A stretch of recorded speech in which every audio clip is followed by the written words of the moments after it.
देखिए, आज राधा कृष्णन इंस्टीट्यूट नकुड़ नगर की कक्षा नवम की आज की इस वीडियो में आप लोग पढ़ने जा रहे हैं सेपरेशन बाय क्रिस्टलाइजेशन। क्या? Separation by crystallisation. स्क्रीन पर देखते रहना आप लोग, ठीक है? कोई दिक्कत है? अब देखिए, क्रिस्टलीकरण द्वारा पृथक्करण। किसके द्वारा? क्रिस्टलीकरण के द्वारा पृथक्करण। क्रिस्टलीकरण, क्रिस्टल क्या होता है? क्रिस्टल होते हैं छोटे छोटे टुकड़े, ठीक है ना, जिसमें वाटर के मॉलिक्यूल भी मौजूद होते हैं कभी कभी, समझ रहे हैं? जैसे फॉर एग्जांपल दैट आप लोग नमक के कण जो होते हैं, जो नमक आता है गट्टे के अंदर डलियों में आता है, वो आप समझ सकते हैं। और दूसरी चीज चीनी को समझ सकते हो, मिश्री प्रसाद में आती है उसको समझ सकते हो, फिटकरी जो आती है उसको समझ सकते हो। ये सब क्या है? क्रिस्टली तो है में, क्या है? क्रिस्टल। अब देखिए आप लोग, क्रिस्टलीकरण प्रक्रम का उपयोग अशुद्ध ठोस पदार्थ के विलयन से शुद्ध ठोस पदार्थ प्राप्त करने के लिए किया जाता है। किससे?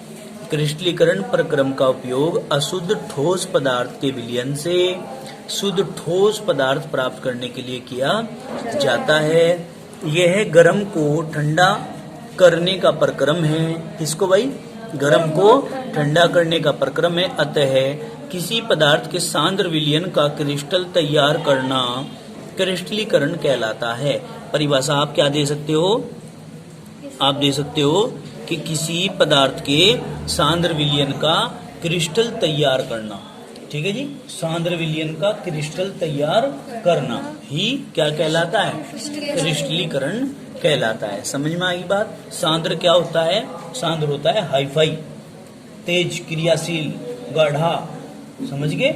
जो पदार्थ होता है जिसमें विलय के कण बहुत अधिक मात्रा में होते हैं उसको हम कहते हैं सांद्र विलयन। और सांद्र विलयन का क्रिस्टल तैयार करने को ही क्या कहते हैं? क्रिस्टलीकरण कहते हैं। अब देखिए आप लोग, यह प्रक्रम निम्न प्रकार से होता है। कैसे होता है भाई? नंबर 1 ए पॉइंट, अशुद्ध पदार्थ को कम से कम जल में घोलकर विलयन बना लिया जाता है। सबसे पहले क्या करेंगे? जो अशुद्ध पदार्थ है उसे थोड़े से जल में लेकर के घोल लेंगे, ठीक है? थोड़े से जल में डाला और घोल लिया। फिर क्या करेंगे इसके बाद? फिर बी पॉइंट है, विलयन को छानकर अविलेय। क्या? विलयन को छानकर अविलेय अशुद्धियों को दूर कर दिया जाता है। फिर उस विलयन में से जो चीजें घुली नहीं थी, जो चीजें उस विलयन में घुली नहीं, में अशुद्धि के रूप में क्या कर ली जाएंगी? अलग कर ली जाएंगी, दूर कर ली जाएंगी।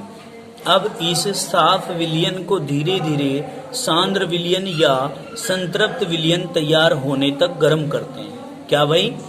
इस साफ विलयन को धीरे धीरे सांद्र विलयन या संतृप्त विलयन तैयार होने तक गर्म करते हैं। इसके लिए एक कांच की छड़ को समय समय पर विलयन में डुबोकर देखते हैं। क्या करते हैं भाई? कांच की छड़ को समय समय पे विलयन में डुबो के देखते रहते हैं, ठीक है जी? जब छड़ पर छोटे छोटे क्रिस्टल बनने लगते हैं तो विलयन संतृप्त हो जाता है और गर्म करना हम इसको बंद कर देते हैं। जब विलयन संतृप्त हो जाएगा, जब छड़ पे क्रिस्टल जब चिपकने शुरू हो जाएंगे छोटे छोटे से, तो हम सोचेंगे कि विलयन हमारा तैयार हो गया, फिर हम उसको गर्म करना बंद कर देंगे। समझ में आई बात? दोबारा समझिए इस बात को। अब इस साफ विलयन को, जो अशुद्धि थी वो निकाल दी तो साफ हो गया। धीरे धीरे सांद्र विलयन या संतृप्त विलयन तैयार होने तक गर्म करते हैं। मतलब इतना गर्म करते हैं उसको कि विलयन सांद्र हो जाए या संतृप्त हो जाए। इसके लिए एक कांच की छड़ को समय समय पर विलयन में डुबोते रहते हैं, देखते रहते हैं कि छड़ पे कुछ चिपक के आ रहा है या नहीं, ठीक है? समझ गए? जब छड़ पर छोटे छोटे क्रिस्टल बनने लगते हैं, छड़ को क्या करेंगे? विलयन के अंदर, जैसे ये विलयन है पात्र के अंदर, उस कांच की छड़ को लाएंगे, ऐसे डुबोएंगे, उठा के देखेंगे और ये घुमा करके देखेंगे कि इस छड़ पर कुछ चिपक रहा है या नहीं। समझ में आई बात? फिर क्या करेंगे? जब हमें पता लगेगा कि क्रिस्टल चिपकने लगे हैं इसके ऊपर, तो फिर हम क्या करेंगे? हम समझ जाएंगे कि विलयन संतृप्त हो गया है और फिर हम इसको और ज्यादा गर्म करना बंद कर देंगे। क्लियर होगी बात? फिर कहेंगे अब इस संतृप्त विलयन को धीरे धीरे ठंडा होने देते हैं। पहले गर्म किया, अब क्या होने देंगे, धीरे धीरे ठंडा होने देंगे। इस प्रकार शुद्ध ठोस क्रिस्टल तैयार हो जाते हैं। क्या हो जाते हैं भाई? शुद्ध ठोस क्रिस्टल प्राप्त हो जाते हैं। इन शुद्ध ठोस क्रिस्टलों को छानकर अलग करके सुखा लेते हैं और अशुद्धियां विलयन में रह जाती हैं। तो हमें जो प्राप्त होते हैं ठोस पदार्थ वो शुद्ध प्राप्त होते हैं। कैसे? शुद्ध। बताओ जरा, इतनी बात समझ में आएगा। एक तरीका ये था, ठीक है, अलग करने का शुद्ध रूप में। अब देखिए, सेपरेशन बाय इवापोरेशन, मतलब वाष्पन करके, ठीक है, वाष्पन करके क्या करना? शुद्ध करना। देखो कैसे, वाष्पीकरण द्वारा पृथक्करण हम कैसे करते हैं भाई, इसको समझो। ये नेक्स्ट पॉइंट है आपका। हम कहेंगे द्रव का वाष्प मतलब गैस में बदलना ही वाष्पीकरण कहलाता है। भाई द्रव को काहे में बदलना? बताओ बेटे। द्रव को वाष्प में बदलना ही क्या कहलाता है?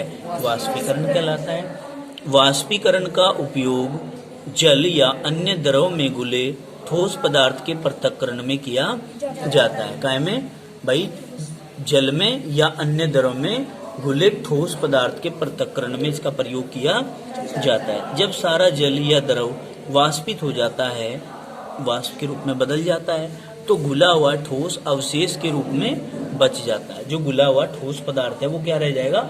शेष रह जाएगा, अवशेष के रूप में। इस प्रक्रम में ऐसे मिश्रण का पृथक्करण किया जाता है।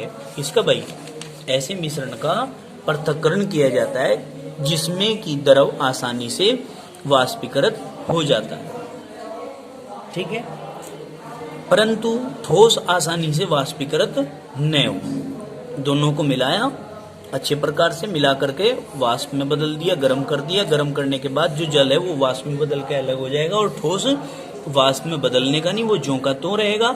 समझ में आई बात? द्रव का वाष्पीकरण सामान्य ताप पर हो सकता है, परंतु यह बहुत धीमा होता है। क्या होता है? बहुत ही धीमा। आराम आराम से इसको हम गर्म करते रहेंगे, वाष्प बनती रहेगी और वहां से द्रव निकलता रहेगा। इसलिए विलयन को गर्म करके वाष्पीकरण जल्दी किया जा सकता है। फिर हम क्या करते हैं भाई? उसको थोड़ा सा तेजी से करने के लिए हम विलयन को गर्म कर देते हैं, जिससे कि वाष्पीकरण थोड़ा तेज हो जाए और जल जल्दी से वाष्प बन के वहां से निकल जाए। जल में घुले नमक को वाष्पीकरण द्वारा पृथक किया जा सकता है। ये उदाहरण है यहाँ पर। क्या है? उदाहरण। भाई जल में घुले नमक को वाष्पीकरण द्वारा क्या किया जा सकता है? पृथक किया जा सकता है। एक चीनी मिट्टी की प्याली में नमक लेते हैं तथा जल के मिश्रण को लेकर के बर्नर से गर्म करते हैं। कहाँ से? बर्नर से। देखो चित्र में भी दिखाई दे रहा है, ठीक है भाई, चित्र में दिख रहा है ना।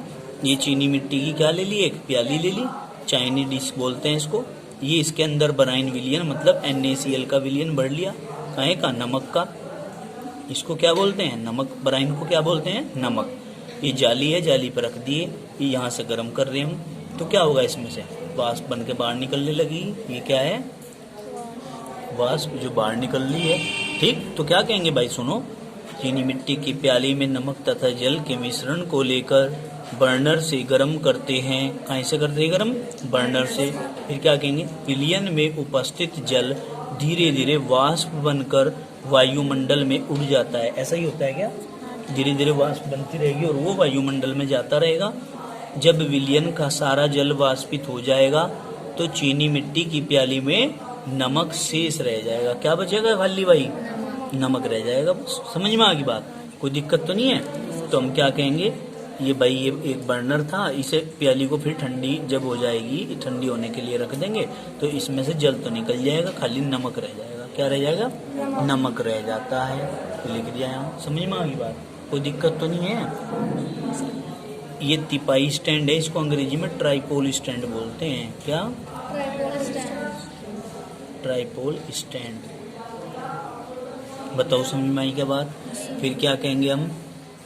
बड़े पैमाने पर वाष्पीकरण का उपयोग समुद्री जल से नमक बनाने में किया जाता है। कहाँ से? बड़े पैमाने पर वाष्पीकरण का उपयोग समुद्री जल से नमक बनाने में किया जाता है। अवाष्पशील ठोस जैसे कॉपर सल्फेट, पोटाश फिटकरी, पोटेशियम नाइट्रेट, चीनी आदि को इनके जलीय विलयन में वाष्पीकरण द्वारा पृथक किया जाता है। जैसे नमक को किया ना, इसी प्रकार से बड़े पैमाने पर वाष्पीकरण का जो उपयोग करते हैं वो समुद्री जल से नमक बनाने में किया जाता है।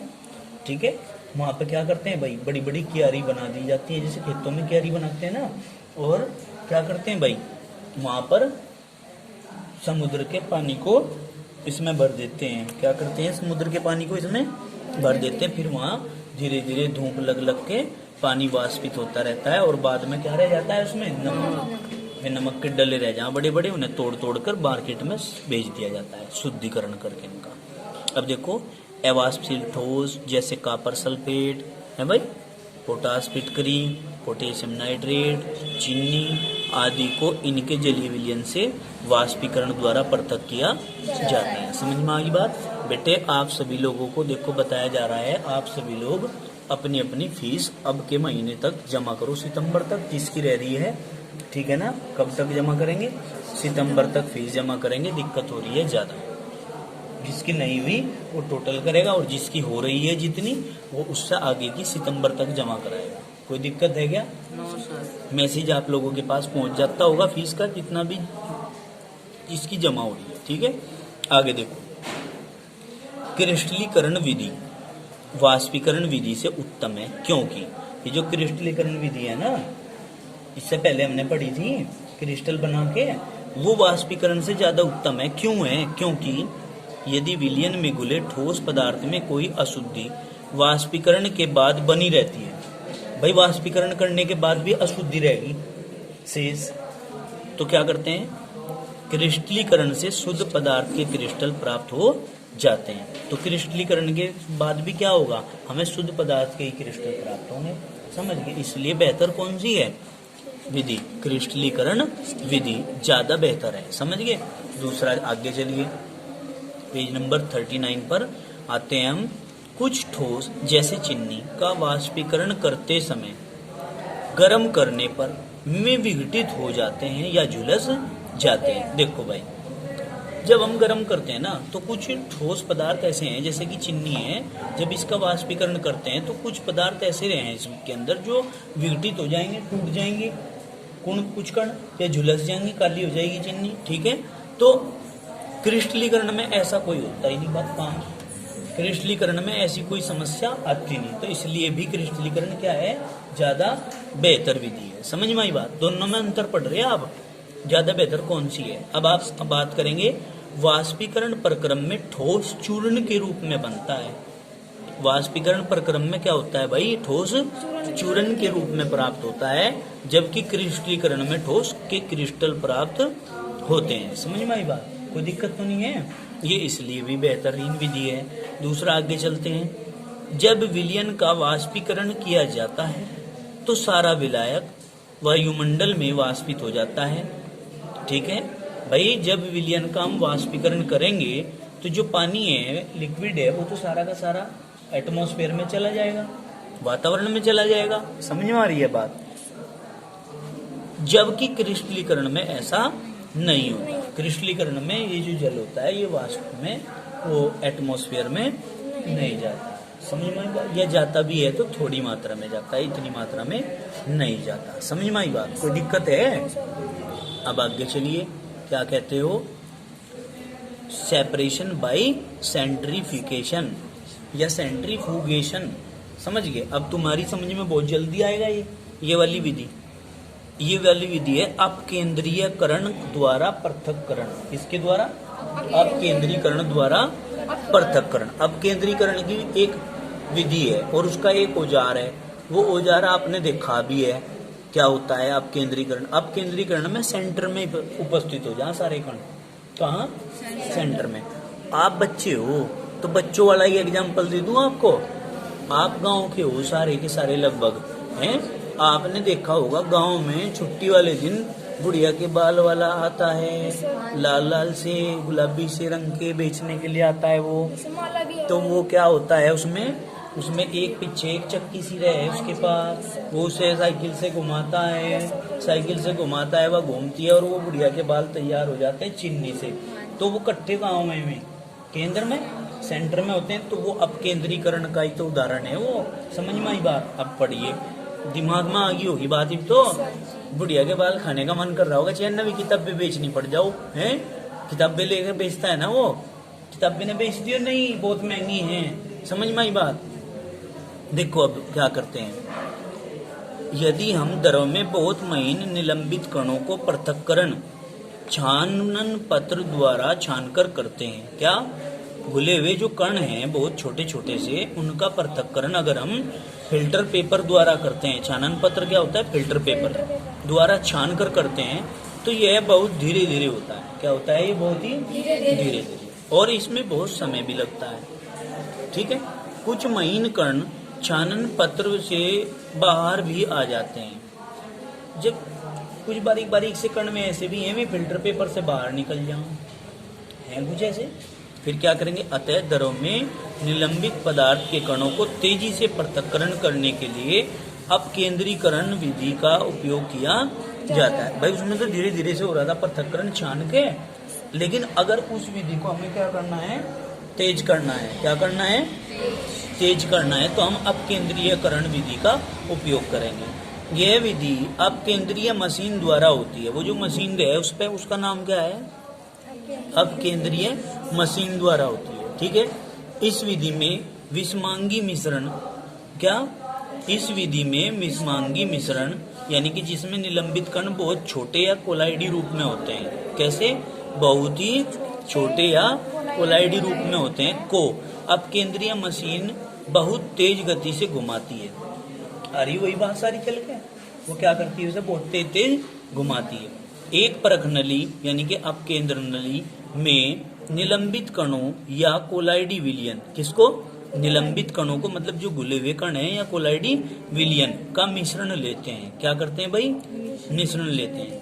निलंबित कण पता कैसे हो, मिले हुए हों, ये घुलते नहीं, समझ गए। कोलाइडी कण कैसे हों, जो घुले हुए हों। निलंबन में तो ऐसा होता है जैसे भाई पानी के अंदर रेत डला हुआ, समझ गए, कुछ घुले हुए कुछ बिना घुले हुए, ऐसे कण होते हैं। उनको मिश्रण को ले लेते हैं, परख नली को अपकेंद्रीय मशीन में रख देते हैं। परख नली को कहाँ रख देंगे भाई, अपकेंद्रीय मशीन में रख देंगे, और मशीन को कुछ समय के लिए तेजी से घुमाते हैं। मशीन को क्या करेंगे, तेजी से हम घुमाएंगे। निलंबित कण भारी परख नली में नीचे बैठ जाते हैं। जो परख नली होती है उसमें कहाँ बैठ जाएंगे, निलंबित कण नीचे बैठ जाएंगे, और विलयन, साफ विलयन हल्के हल्के करके ऊपर आ जाता है। जो साफ विलयन है वो हल्के हल्के करके क्या हो जाएगा, ऊपर आ जाएगा। साफ विलयन को हम फिर थोड़े समय के बाद निथाड़ लेंगे। निथाड़ना तो जानते होंगे, जब कोई चीज मिली हुई हो, मिक्स हो, तो उसे थोड़े टाइम के लिए रख दें, वो जो बारीक अशुद्धि होती है वो नीचे बैठ जाती है, शुद्ध ऊपर आ जाता है। निथाड़ लिया हमने, समझ में आई बात। गाँव में निथाड़ना कहें इसे, जबकि अविलेय अशुद्धियां शेष रह जाती हैं। ठीक, जो अविलेय अशुद्धियां में अलग होगी और नितार के हमने लिक्विड को अलग निकाल लिया, तो इस प्रकार से क्या हो जाता है बेटे, शुद्धिकरण हो जाता है। अब इसका एग्जाम्पल है दूध से क्रीम का पृथक्करण, ये हम पढ़ रहे हैं। देखो ध्यान से सुनो बात को।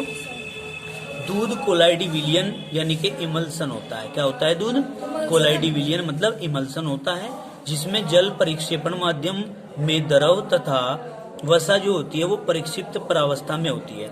जल परिक्षेपण माध्यम में होता है मतलब विलायक का काम करता है, और जो वसा होती है वो परिक्षिप्त परावस्था मतलब विलेय का काम करती है। किसका, विलेय का। और ये परिक्षेपण माध्यम कहीं का काम कर रहा है, बताओ बेटे, विलायक का, घोलने का काम कर रहा है, ये घुली हुई है वसा। दूध की डेयरी में अपकेंद्रीकरण विधि, देखिए डेयरी के अंदर अपकेंद्रीकरण विधि द्वारा दूध से क्रीम को पृथक किया जाता है। जब फैट चेक करते हैं, दूध से क्रीम फैट चेक करेंगे तो क्या करते हैं, वो मशीन के अंदर डाल के उसे घुमाते नहीं पूरी तेज, फिर क्या करेंगे, बड़ी अपकेंद्रीयकरण मशीन के पात्र में दूध को भर दिया जाता है। क्या कर देंगे उसमें भाई, हम दूध को भर देंगे और मशीन को तेजी से घुमाते हैं। ठीक है, नहीं, दूध क्रीम तथा मलाई रहित दूध में पृथक हो जाती है। दूध क्रीम में और मलाई रहित दूध में, यानी कि एक दूध ऐसा होगा उसमें से क्रीम निकल जाएगी तो मलाई रहित नहीं रह जाएगा। फुल क्रीम बोल रहे हैं। हाँ, मलाई रहित मतलब उसमें मलाई नहीं होने की, क्रीम निकाल ली सारी, फिर क्या कहेंगे, पृथक हो जाता है। आजकल फुल क्रीम, टोन्ड तथा डबल टोन्ड प्रकार के दूध बाजार में आते हैं। कैसे कैसे भाई, हमें तो पता नहीं, हम तो सीधा डायरेक्ट भी है भाई, है। आजकल फुल क्रीम, टोन्ड तथा डबल टोन्ड प्रकार के दूध बाजार में आते हैं, ठीक है नहीं। दूध के इन प्रकारों में क्रीम वसा की भिन्न भिन्न मात्रा प्रतिशत अलग अलग होती है। समझ में आ गई बात। ये अपकेंद्रीकरण का एक उदाहरण है। सुनो बेटे अभी, अब देखिए अनुप्रयोग। अनुप्रयोग में हम क्या कहेंगे कि इस विधि में से जांच प्रयोगशाला में रक्त व मूत्र की जांच की जाती है, ठीक है भाई। अपकेंद्रीकरण विधि से ही होती है, प्रयोगशाला में रक्त की भी, ब्लड की भी और मूत्र की भी जांच होती है जो, ठीक है। अब देखिए इस विधि से डेयरी तथा घरों में क्रीम से मक्खन भी निकाला जाता है। कौन सी विधि से? अपकेंद्रीकरण विधि से। कपड़े धोने की मशीन में गिल्ले कपड़ों से जल निचोड़ने का प्रक्रम भी अपकेंद्रीकरण मशीन यानी कि विधि से किया जाता है। इसका मतलब घर के अंदर जो चलने वाली आपकी वॉशिंग मशीन है वह भी अपकेंद्रीकरण मशीन है। समझ में आई बात। आज के लिए इतना ही काफी, बाकी करेंगे कल। धन्यवाद।